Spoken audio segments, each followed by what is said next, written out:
So once you obtain certification, you have to maintain it. Certification is not valid for life. So for the national credential, the CTRS, you need to recertify every 5 years. There are 3 components to recertification: continuing education, work experience, and retaking the exam. For continuing education, you need 50 hours, which translates to 10 hours on average per year. That can include continuing education workshops, so these are conferences, trainings, college courses. It could also include you giving presentations and any writing that you do, so any articles or any research that you do that you get published. For the RTC credential, you recertify every 2 years. That includes 20 hours of continuing education, which are, again, workshops, conferences, seminars that offer continuing education units, college courses, and they do give some credit for presentations or writing. For NCTRC, you also can get credit now for intern supervision. So if you supervise interns, you get credit for the work experience related to that. The third level of credentialing is licensure. Licensure is when an agency of the government, so a governmental body, grants permission to persons meeting a predetermined qualifications to engage in a given occupation or use a particular title. This means that to use the title in the state that has licensure, you have to be licensed in that state. It's mandatory, and businesses are mandated to only use licensed recreation therapists. It ensures that consumers are protected. This is the primary purpose of licensure. It's about consumer protection. It regulates services provided and the quality of care, and provides a mechanism to punish recreation therapists who fail to comply with professional standards. Licensure stops the abuse of the recreation therapy title because it provides a mechanism to make sure that people who are not recreation therapists, who do not meet the eligibility criteria for that title, are not able to call themselves rec therapists or get jobs for recreation therapists. It also strengthens access to third-party payers, which increases access for consumers. So it makes it easier to get reimbursed, so it makes it easier for consumers to access our services. And there is some work that licensure does to assist to make sure wages are appropriate and on par with other healthcare professionals. And licensure is conducted under a state board, which is appointed by the legislature, and it's defined by the bill. So essentially the licensure bill explains who is going to govern, who is going to be in control of the licensure in that state. So in the U.S., we currently have licenses required in 4 states: Utah, North Carolina, New Hampshire, and Oklahoma.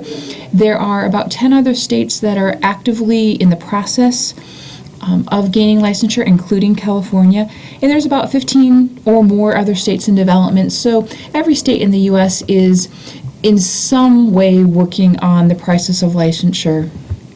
All those states and all the states working on licensure use NCTRC certification as the base. So what that means is that you start by being certified, and being certified is a prerequisite to gaining licensure. You apply for licensure in the state. Once that's approved, then you will be both licensed and certified, and you need to maintain both. Licensure could require additional requirements specific to the state. So in addition to being NCTRC certified, there may be additional things you have to do. So for example, in Utah, you have to take an additional exam that relates to RT history, for example. So maintenance typically falls in line with NCTRC certification, so meaning that usually it's about every 5-year recertification or relicensure. And licenses are not transferable between states. So that means if you're licensed in one state and then you moved to another state that has licensure, you have to reapply for licensure. But because all the states are using the NCTRC exam as the entry, that portability is possible. It's possible to move between one state and another. So within California, we are working on licensure, and you do have a draft of the bill and information about the bill as part of your readings for the week. We currently have about 1,500 RTs working in the state of California, and roughly the breakdown is about 600 CTRSs, 450 RTCs, and 160 people that have dual, which means that there are people that aren't certified. Now, those numbers have changed recently, and I don't have the most updated numbers. But because of some changes with our state correctional system, we have seen recently a large number of people get certification who might have let it lapse. So those numbers are going to be higher than what I'm showing here. Our bill specifies how you become eligible for certification, how you apply for certification, and how you maintain it. So the licensure bills have to explain all of that. They also have to explain who will monitor, so who's going to be responsible for making sure that licensees do what they're supposed to do. The bill specifies who is protected, so who are we making sure to protect by having this bill? So essentially the consumer. And the California bill currently recommends either state or national certification as the pathway to licensure, meaning that whether you are state or nationally certified in California, you can become licensed. The next level, so NCTRC is promoting the use of licensure as an entry-level credential with specialty certifications to promote growth and development of skills. So essentially, this would be like having a specialty in a medical profession, ID, for instance, getting your medical degree and then becoming board certified in dermatology on top of it. So having a specialty area. So this is beyond the basic level of credentialing. It provides an additional level of assurance of quality. It also is providing incentive to advance beyond just basic level knowledge, advance beyond professional competence.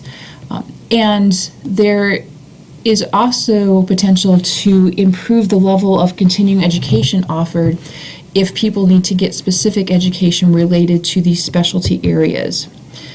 So again, a specialty certification is like having a specialty in the medical profession, so that you have advanced knowledge in a very specific area of the field. Specialty certification acknowledges recreation therapists who practice at an advanced level. It provides recognition of those individuals as going beyond basic certification and basic knowledge, so that this could be used for promotion assistance. It could be used to look at wage differentiation. So it could be used to help show those who are advanced in the field. There are currently 5 areas of specialty certification. You can see those areas listed: physical medicine, rehab, geriatrics, developmental disabilities, behavioral health, and community inclusion. And there are specific requirements for each of those areas, qualifications that you will see in part of the reading for this week, that explains what you have to do to obtain those specialty certifications. And then finally, I want to talk about title protection. So title protection is unique to California. So this is something that only California has. It's State Law 1347. This was passed in 1998, so we have had title protection for going on 20 years now. Originally, the individuals who moved forward this bill were working on licensure, but licensure, they knew, because of the kind of the culture of the state at that time, that licensure wasn't going to happen. It wasn't going to be passed. So they switched to work on this title protection bill. It's part of the Business and Professions Code within the state government.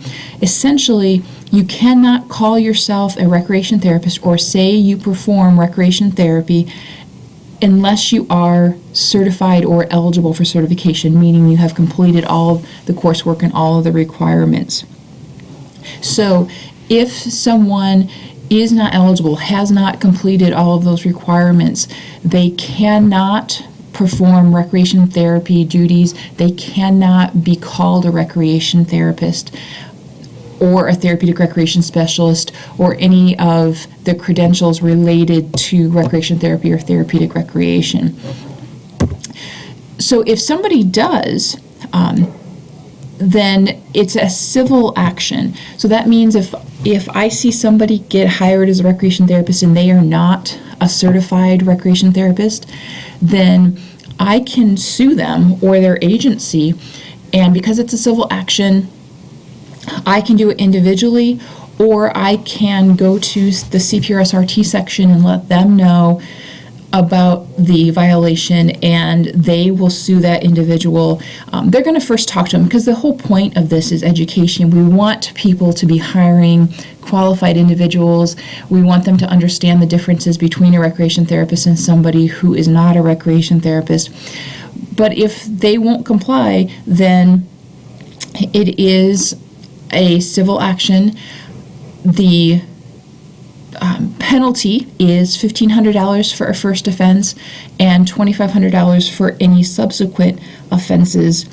So it is something that we have teeth to, that we can protect, but we can't protect unless we're aware. So it's really important that as you become a recreation therapist, if you're aware of somebody being hired as a recreation therapist who does not meet those requirements, that you either step forward yourself or you go to the RT section of CPRS and make them aware of it so that we can stop it from happening.